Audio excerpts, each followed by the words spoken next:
Hello again. You're listening to the news at 1. Gardaí in Cork are appealing for information about the assault that led to the death of a woman in the city centre. 36-year-old Vanessa O'Callaghan died yesterday after she was attacked outside the Savoy Cinema on Sunday night. Vanessa was homeless and was attending a soup kitchen at the time. Catriona Twomey runs Cork Penny Dinners and she was in regular contact with Vanessa O'Callaghan. She gave me her reaction to the news. Well, it sent a wave of pain around the city, especially here in Penny Dinners, where we would see Vanessa every day. Our hearts are broken, our spirit is broken, and our sympathy and our hearts are with our family. Vanessa was, she was a very innocent, vulnerable girl, and it's horrific to think of the way she died, and it's horrific to think that I was so quick and, to be assaulted and to die as a result.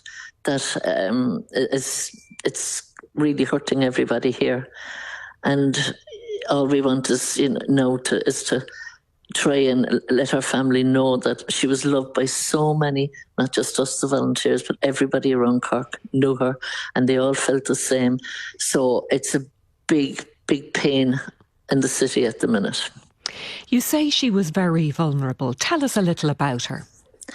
She was very childlike, she was very innocent. And, she'd just sit there and she would be happy out herself, 2 cups of coffee to start with every morning with 2 sugar in each. And then she'd have her dinner and her soup she loved to eat, and she'd have her survival bag of sandwiches, etc. And then she'd get 2 more coffee. But she'd just sit there, say hello to everyone, wave to everyone that passed by in the car.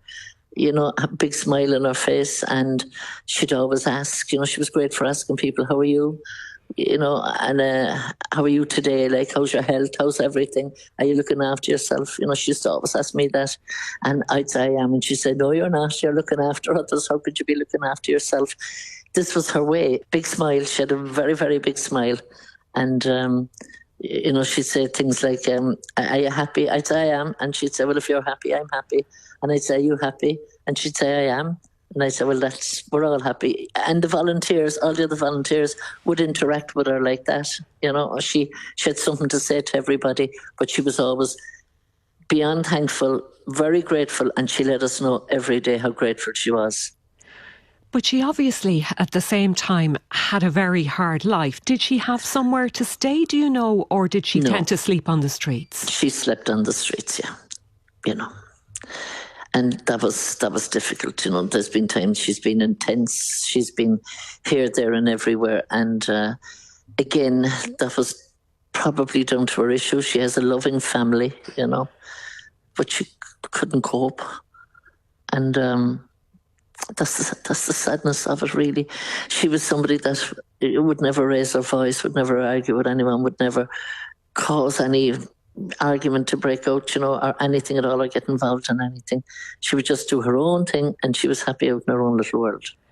What sort of services are available in Cork for people in Vanessa's position? There are very few services, really. If we're talking about addiction services, there's not enough. We need to have more addiction drop-in centres. We need to have more treatment centres, obviously, and we need kind of wraparound systems, wraparound supports put in place.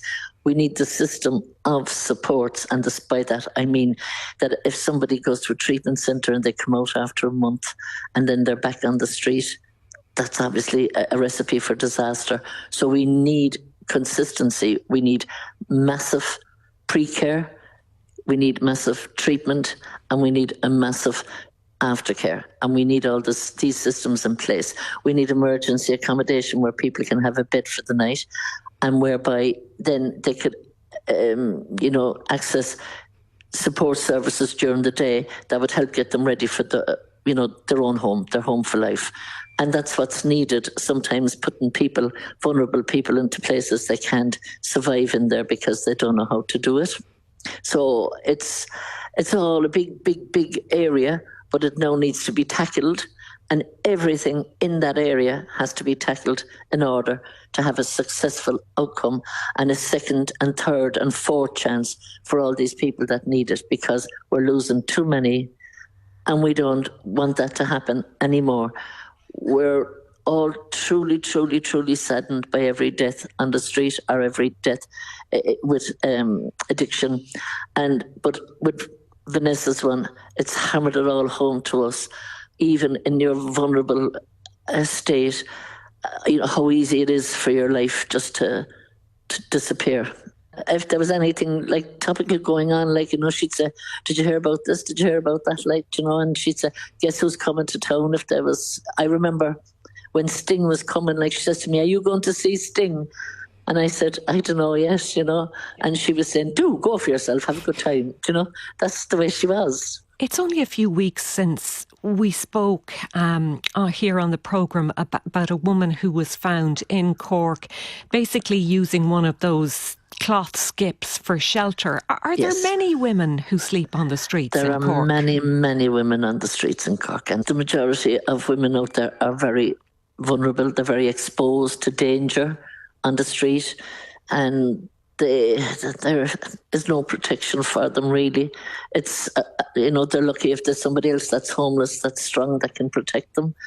And, you know, it shouldn't be like that. That's obviously like one question answered. What do we need? We need another hostel immediately, an emergency hostel. So that's not rocket science, that's practical. So we need that. The whole city, everyone knew her. Everyone. When she would sit waiting for us, and she'd sit on the steps. You know, our chefs were going at 6, but I'd come along about 8:30, and she'd be sitting on the 2 steps outside. And I'd come out, and then I'd always go over to talk to her for a few minutes, and she'd flag down the cars that were passing up, and she'd say, "That's Catriona from Penny Dinners. She minds me every day, you know, and she looks after me, and I'm well fed." You know, and I'd be lost without Catriona. But all the cars, like, they'd all wave back to her. They'd put down their window and hear what she'd say. And, you know, then I'd walk away. And up until I'd get in the door, she's still shouting, "Catriona, I love you. I love all the volunteers. I love the whole lot of you. You're all so good," you know. And this was every morning to be greeted by this. And now we're looking at the step, and one of our volunteers was crying yesterday, one of our guys here, and he broke our hearts because, you know, he's strong, he's got that reputation, like, right? But he just broke down. He said she was an innocent, and that's what she was. She was innocent. And that was Catriona Twomey of Cork Penny Dinners talking about Vanessa O'Callaghan, who has died.